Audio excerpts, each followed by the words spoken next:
오늘의 하늘 말씀은 제1성서의 이사야와 제2성서의 고린토 후서입니다. 먼저 제1성서의 이사야 말씀을 읽겠습니다.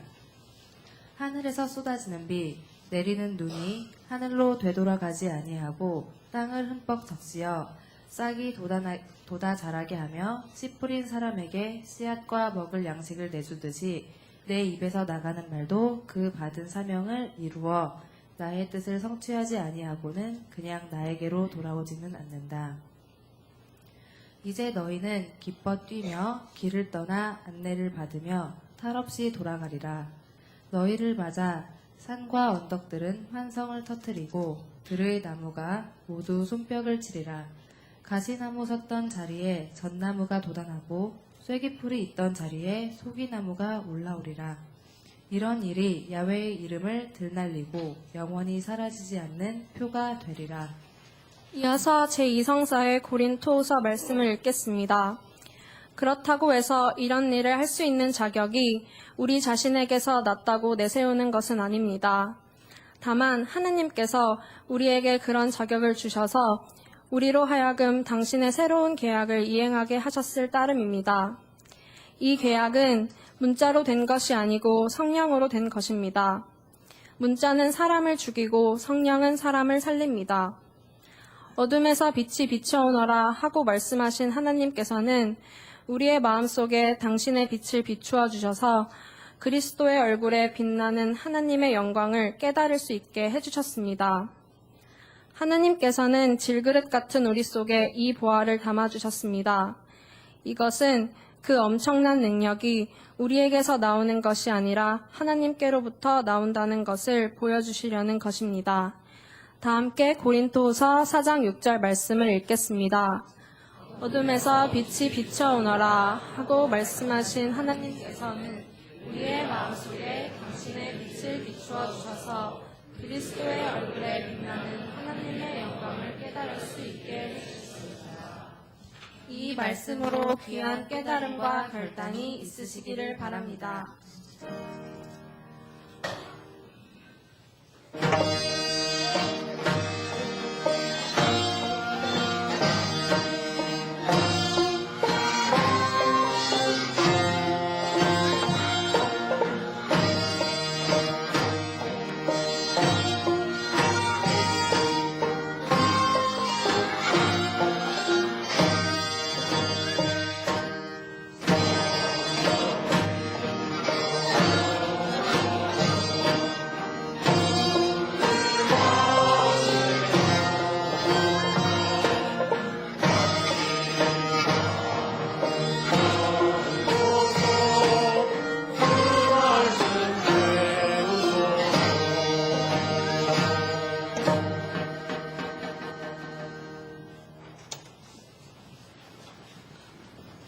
복음서의 말씀입니다. 귀로 들으시기 바랍니다. 예수께서는 또 이렇게 비유를 들어 말씀하셨다. 소경이 어떻게 소경의 길잡이가 될 수 있겠느냐? 그러면 둘 다 구덩이에 빠지지 않겠느냐? 제자가 스승보다 더 높을 수는 없다. 제자는 다 배우고 나도 스승만큼 밖에는 되지 못한다. 너는 형제의 눈 속에 든 티는 보면서도 어째서 제 눈 속에 있는 들보는 깨닫지 못하느냐? 제 눈 속에 있는 들보도 보지 못하면서 어떻게 형제들어 내 눈에 티를 빼내주겠다고 하겠느냐? 이 위선자야, 먼저 내 눈에서 들보를 빼내어라. 그래야 눈이 잘 보여 형제의 눈 속에 있는 티를 꺼낼 수 있다. 좋은 나무가 나쁜 열매를 맺을 수 없고 나쁜 나무가 좋은 열매를 맺을 수 없다. 어떤 나무든지 열매를 보면 그 나무를 알 수 있다. 가시나무에서 무화과를 딸 수 없고 가시 덤불에서 포도를 딸 수 없다. 선한 사람은 선한 마음의 창고에서 선한 것을 내놓고 악한 사람은 그 악한 창고에서 악한 것을 내놓는다. 마음속에 가득 찬 것이 입 밖으로 나오게 마련이다. 너희는 나에게 주님, 주님 하면서 어찌하여 내 말을 실행하지 않느냐? 나에게 와서 내 말을 듣고 실행하는 사람이 어떤 사람인지 가르쳐 주겠다. 그 사람은 땅을 깊이 파고 반석 위에 기초를 놓고 집을 짓는 사람과 같다. 홍수가 나서 큰 물이 집으로 들이치더라도 그 집은 든든하게 지었기 때문에 조금도 흔들리지 않는다. 그러나 내 말을 듣고도 실행하지 않는 사람은 기초 없이 맨 땅에 집을 지은 사람과 같다. 큰 물이 들이치면 그 집은 곧 무너져 여지없이 파괴되고 말 것이다. 이는 주님의 말씀입니다.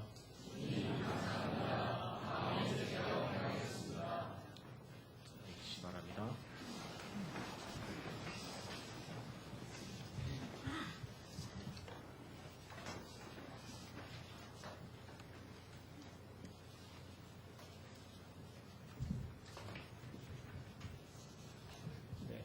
김경재 목사님 한신대 명예교수로 계시고 안식년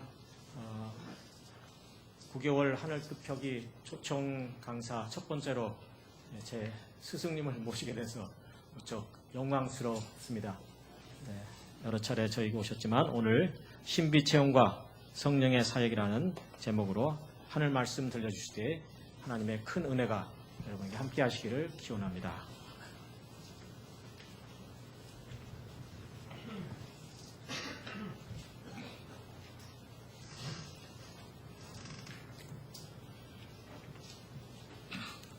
오늘은 교회력상 성령 강림 후 첫째 주일이라고 그렇게 교회력은 지키고 있습니다. 향민교회 교우 여러분도 함께 예배드리고 말씀 증언을 기회 주셔서 기쁘고 감사합니다. 그러나 오늘 와서 보니까 우리 존경하는 조 목사님 오늘 예배 끝난 뒤에 이제 안식년 9개월의 여정을 떠나시고 돌아오셔서 약 2, 3개월 동안 여러분과 함께 하신다는 소식을 듣고 한 주가 여러분 마음속에는 주의 종의 말씀을 듣기를 갈망할 건데 한편 죄송한 생각도 듭니다만은 누가 말씀을 증언하든지 하나님의 말씀이 우리에게 위로와 생명을 주시기를 바랍니다. 여러분이나 나나 평생 교회를 다니면서도 신비롭고 어떻게 보면 합리적 이성으로서는 쉽게 이해되지 않는 일이 저에게는 딱 두 가지가 있습니다. 첫째는 고대나 현대사회에서나 종교 그러면은 종교에서는 기적을 구하는 사람들이 많죠. 그런데 기적을 구하는 사람들에게는 꺼리끼는 것, 또 종교 그러면 최고의 지혜를 추구하는 인류의 정신문화의 보고가 그 속에 있다 이렇게 생각하는 사람들에게는 고대나 현대나 어리석은 것처럼 느껴지는 그것,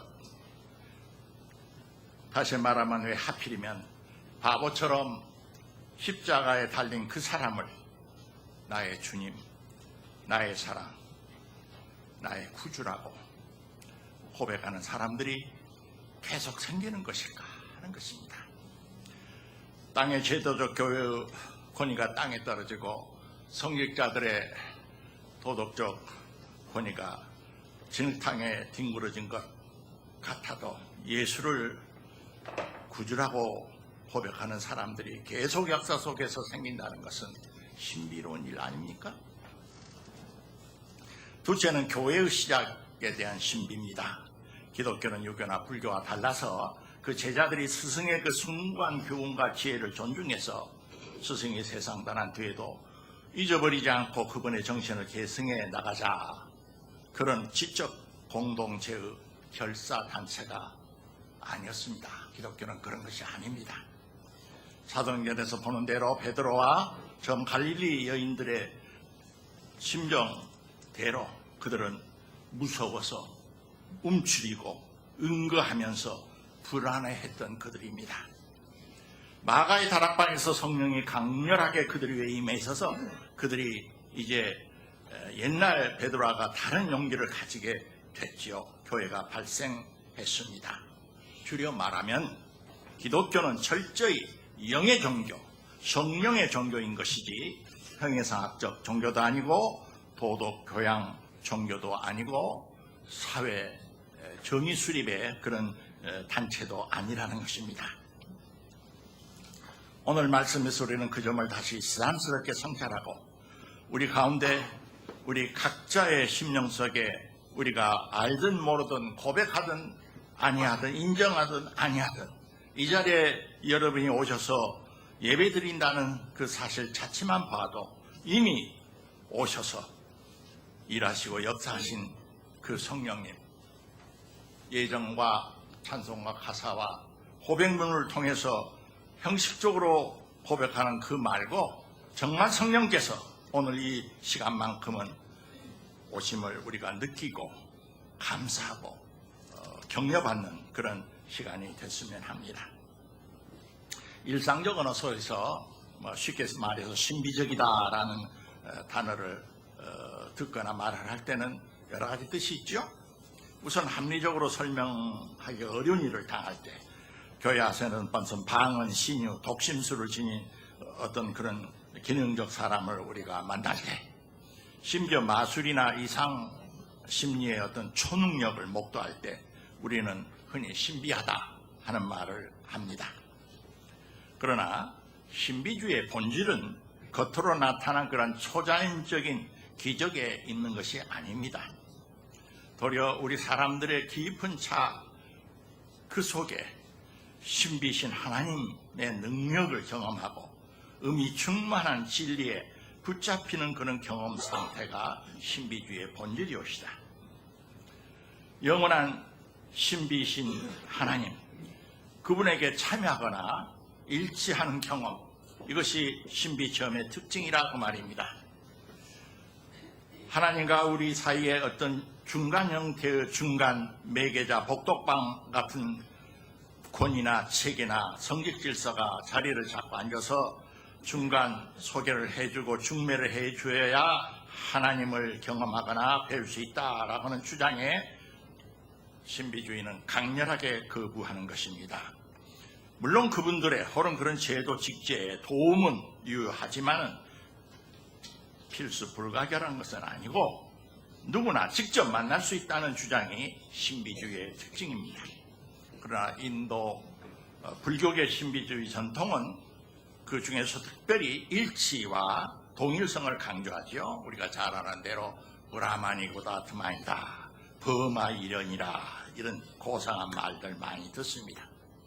그러나 유대 기독교 신비주의 전통에서는 참여와 연합을 강조합니다. 비와건대 아무리 용광로 속에서 쇠가 수천도로 달구어져서 밖에서 볼 때 쇠인지 불인지 구별이 안 될 정도로 용광로가 식어지면 쇠는 쇠인 것이 드러나고 불은 불이라는 것이 드러난다는 그런 차각 말입니다. 소위 창조주와 피조물의 구별 의식이 우리 전통에서는 살아있습니다. 성 프란시스나 테레사 성녀의 신비체험이 대표적인 것이죠. 한국민에게는 어떠냐? 한국인의 신비 전통에는 그 양면 요소가 다 있는 것 같습니다. 예를 들면 동학천도교에서 사람이 곧 하늘이다라는 인내천이 강조가 될 때는 일치와 동일성의 신비주의에 가깝습니다. 그러나 사람 몸에 하나님을 모시느니라 수은이 그렇게 경험했을 때 그 시천주가 강조되면 참여와 연합의 신비주의에 가깝게 됩니다. 흔히 사람 마음의 특성으로서 우리는 지성과 덕성과 감성을 말하잖아요. 그 세 가지가 모두 우리 사람 마음의 특성입니다. 그러면 기독교 영성에서 우리가 말하는 영성이란 뭐냐? 이런 세 가지 사람 마음의 특성에다가 뭔가 부족하니까 하나 더 네 번째로 추가해서 이해하자는 그런 것일까? 영성은 그러한 세 가지 사람 마음의 특성이나 기능과 분열되어 있거나 하나 더 추가된 네 번째가 아닙니다. 그 모든 것들이 살아 통전되는 묘한 생명의 상태를 말합니다. 영이신 하나님의 직접적인 현존을 느낄 때 우리는 심령이 고양되는 경험을 하는 것입니다. 소위 마음이 초월되는 상태를 경험하여 자유와 해방감을 느낍니다. 기쁨과 감사를 느낍니다. 뭔가를 사랑하고 싶고 사랑받고 싶은 그런 생각이 더욱더 솟구쳐 나온다 그 말입니다. 그렇기 때문에 참다운 영성은 절대로 지성이나 덕성이나 감성을 무시하거나 파괴하지 않습니다. 도리어 그것들을 온전하게 하고 더 순수하게 보양시킵니다. 하버드 대학의 본래 심리학 교수였다가 또 해부학도 가르쳤던 윌리엄 제임스가 저 영국의 유명한 기포드 렉처에서 강의한 내용 중에서 신비체험의 특징을 4가지로 제시를 했어요. 저는 참 탁월한 견해다 하는 생각이 늘 듭니다. 그분에 의하면 첫째, 신비체험은 그 한 사람이 일상적인 언어로서 나는 이런 신비체험했다라고 말로서 표현하기가 대단히 어렵다는 것입니다. 그 체험 상태 자체가 일상적인 주객구조를 넘어선 상태에서 경험했기 때문입니다. 시공간 질서가 다르고 인과율의 일상 질서와 다른 상태이기 때문입니다. 그래서 어쩔 수 없이 말을 한다면 마치 뭐뭐 같고 마치 뭐뭐 같고 우리 요한계시록에 나오는 소리가 다 그렇습니다. 사실 그대로 문자같이 설명하면 안 됩니다. 어쩔 수 없이 그렇고 같고 뭐뭐 같고. 둘째, 신비체험은 그것을 합리적으로 설명하기는 어렵지만은 어떤 황홀감이 동반되는 감정 상태일지라도 이성 그 자체도 황홀한 이성이 되기 때문에 신비체험의 내용이 이해가 된다는 놀라운 이상한 현상입니다. 신비세계가 반논리적이거나 혼돈의 세계는 아니라는 것입니다. 지성이 고양이 돼서 황홀감을 느끼지만 그러므로 진정한 신비가는 절대로 반지성적이거나 비도덕적인 것을 용납하지 않는 것입니다. 셋째, 신비체험은 시간 경험과 달라서 굉장히 많은 경험 내용을 하기는 했는데 그것이 똑딱 1초나 2초에 경험한 것 같은 느낌이 든다는 것입니다. 일순간에 모든 것이 경험됐다는 것입니다. 넷째, 신비체험은 신비체험을 하려는 그 신비가가 금식도 하고 수련도 하고 걷기도 하고 절제를 통해서 준비를 할 수는 있어. 그러나 그 준비를 했다고 해서 신비가 직접적으로 내 것이 되는 것은 아니라는 것입니다. 말을 바꿔 말하면 신비체험은 능동적으로 습득하거나 쟁취할 수 없다는 특징이 있다는 거예요. 이 양반이 연구해 보니까 신비체험은 신비가에게, 아니 우리 모두에게 오는 것이고 수동적으로 경험되는 것입니다. 성령도 마찬가지라는 거죠. 이상의 4가지 신비주의 특성 때문에 정통 우리 개신교 신학은 신자 개개인이 신비체험하는 것을 단죄하거나 야단치지는 않지만은 매우 조심하고 경원시하도록 훈련시켰습니다. 왜냐하면 종교개혁의 모토인 오직 성령, 성서만, 믿음만, 은총만의 원리와 신비주의가 묘하게 서로 상충된다고 생각했기 때문입니다. 그 결과 지난 500년 동안 개신교 사상사를 뒤돌아보면 이 신비체험의 운동은 퀘이커 신우회나 제세례파 등 소종파나 소위 부흥회적 기질이 강한 오순절계통의 교단의 독점물처럼 잘못 인지되어 버리고 말았습니다. 그러나 기독교 신학이나 교회 우리 신앙생활에서 신비주의가 경원시되면 그 결과는 매우 부정적인 열매를 맺게 된다고 하는 것이 정설입니다.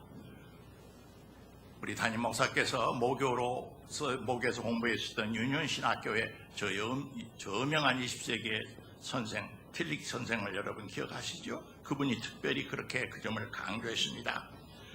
진정한 신앙, 참된 신앙이 잘못 왜곡이 되면, 잘못 곡해가 되면, 혹은 일탈이 되면은 3가지 형태의 결과가 나타나는 것.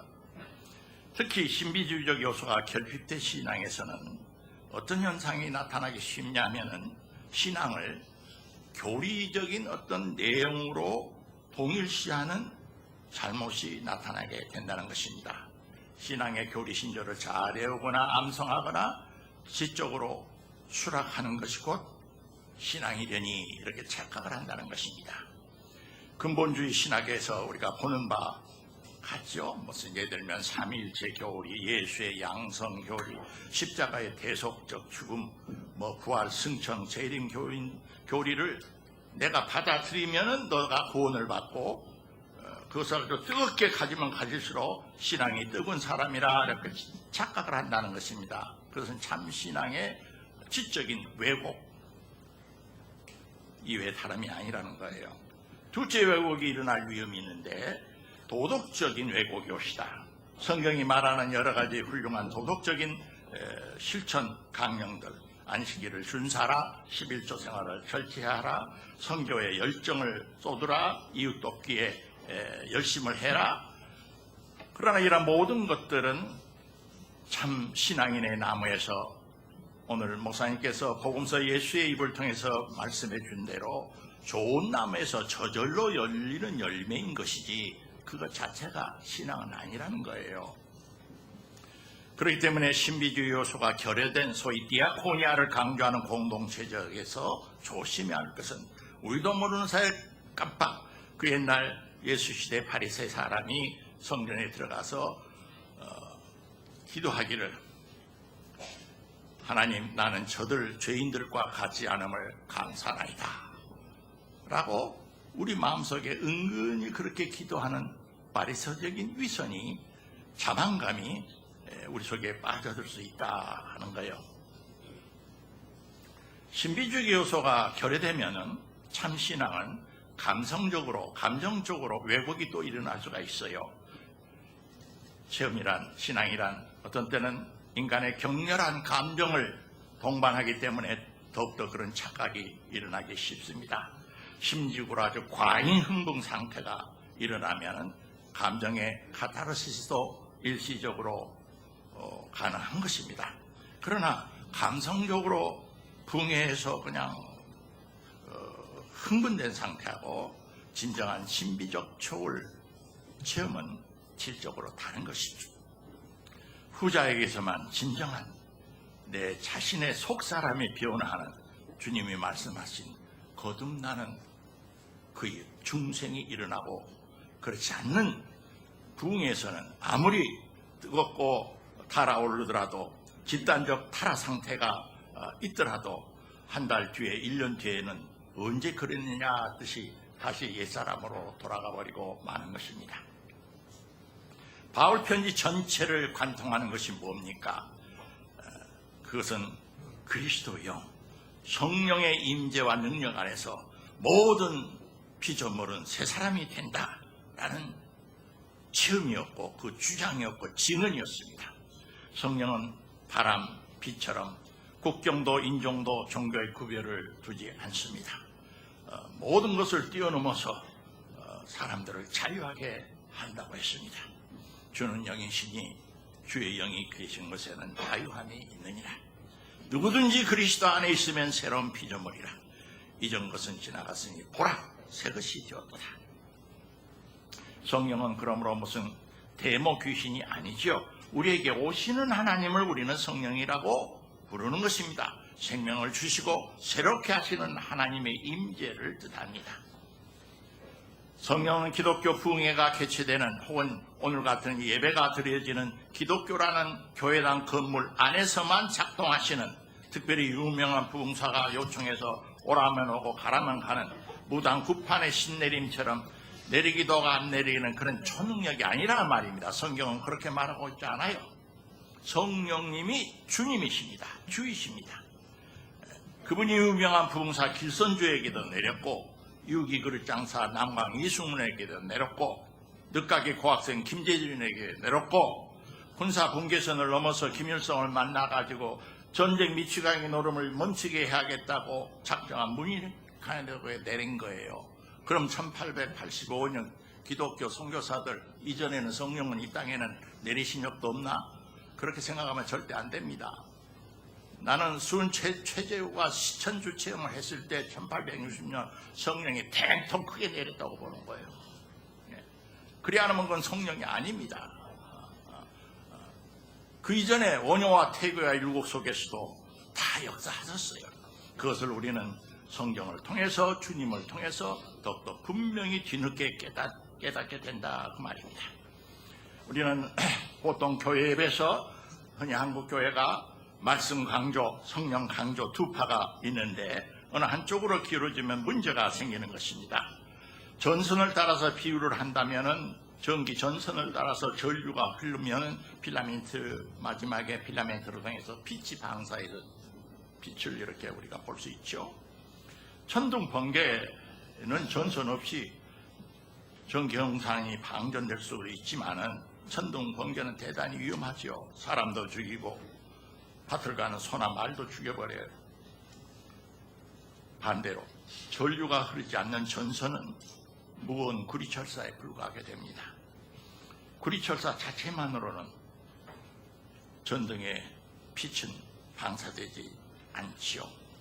오늘 우리가 읽은 성경 구절에서 율법 전문은 문자는 죽이고 영은 살린다 하는 말이 바로 그런 말입니다. 개신교 예배에서 성경 말씀 중심의 예배를 오직 성경만을 그냥 목이 터지게 외치는 한국 개신교가 어디서 문제가 생기느냐.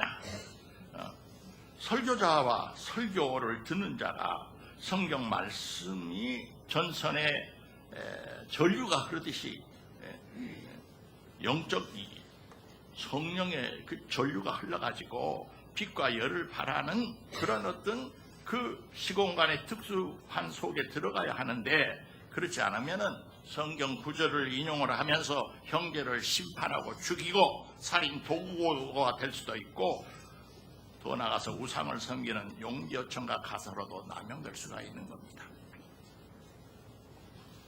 한편 성령을 강조하고 영받았다고 자만하는 예배 인도자가 있어요. 성경 말씀은 참고 인용문 정도로 집어해 놓고 자신이 받았다는 영적 기운의 토치가 돼서 전선을 일탈한 전기 방전 현상처럼 그렇게 되면 자신과 그 종교 공동체를 감전시켜서 혼란과 광신으로 몰아가게 됩니다. 사랑하는 향민교우 여러분, 오늘날 한국 개신교에 대해서 사회적인 비판과 냉소적인 원인이 여럿 있죠.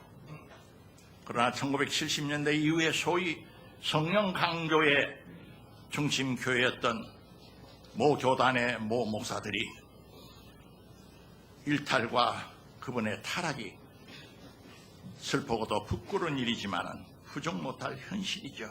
성경이 경관대로 성령으로 시작했으나 혈육적 결실로 끝나고 마는 것 같습니다. 신비주의의 진정한 면모는 무엇입니까? 신비주의는 뭐 이상한 방언하고 예언하고 신의 못 받고 그것도 귀중해요. 그러나 신비주의의 진정한 면모는 우상을 타파하는 데 있습니다. 우상을 우상이라고 분별하는 능력이 생긴단 말입니다. 기독교의 진정한 신비주의는 그러므로 인간 삶 속에 등장하는 온갖 자기를 절대화하는 우상들, 종교적인 우상들, 정치 권력의 우상들, 사회 문화적 가치의 우상들, 우상들이 득실거리는 이 현대판 솜속에서 예수 믿고 성령과 함께 산다는 일은 무엇을 의미합니까? 성령은 그들의 허구성을 폭로합니다. 거짓 권위를 비판합니다. 저항합니다. 결국 하나님을 하나님답게 경외하고 사람은 사람답게 자유하게 되어야 한다는 끊임없는 화산 폭발 활동이 신비주의의 본질이고 성령 운동의 심장인 것입니다. 고린도후서 오늘 요절로 우리가 함께 읽었던 말씀, 예수 그리스도의 그 핏자국에 얼룩진 얼굴에서 하나님의 영광을 역설적으로 보고 아는 빛을 우리 마음속에 비치는 그 빛, 그것이 곧 보혜사 성령의 빛인데 성령이 함께하지 않으시면 십자가에서 처절하게 그렇게 죽어가는 그분을, 아니 그분만이 진정하게 세상을 살아보면 볼수록 우리의 주님, 내 사랑입니다 라는 고백을 할 수 없다는 거예요. 예수 그리스도께서는 우리에게 그래서 말씀했습니다. 너 속에 있는 빛이 어둡지 아니한가 종종 점검해 보거라. 향lin과 같은 지성적 교회, 그 누구보다도 사회적 불의와 도덕적 혼란 시기에 하나님의 나라의 기본 조건인 정의, 진실, 공의, 그리고 윤리적인 교회가 신도가 곳곳에가 되기를 힘쓴 교회입니다. 얼마나 자랑스럽고 감사한 일인지 모릅니다. 그러나 우리도 조심해야 할 것은 빠지기 쉬운 터치, 복음의 본질을 이해함에 있어서 그 영적 자유, 인간의 초월적 영성을 약화시킨 채로 엄숙하고 엄정하고 그런 도덕 종교적 공동체로 변질되어갈 위험도 있다라고 하는, 지금 향이 그런단 말은 아니에요. 위험이 있다. 조 목사가 14년 교회 섬기고 정말 은퇴한 다음에는 어떤 교회가 된지 모르겠어요.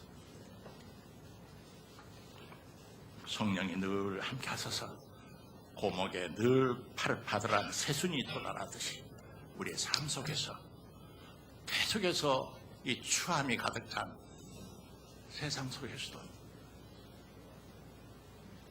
기적은 아무것도 없다고 생각하는 이 세상 속에서 아인슈타인처럼 눈을 떠서 눈을 뜨고 보면 모든 것이 기적이고 추한 것이 가득 차도 이 창조 세계 속에서 계속해서 아름다움과 선한 꽃이 피어나는 것에 대해서 감격하고 감사하고 그게 동참하는 신비로운 향림 공동체가 되기를 진심으로 기원합니다. 감사합니다. 묵상 기도합시다.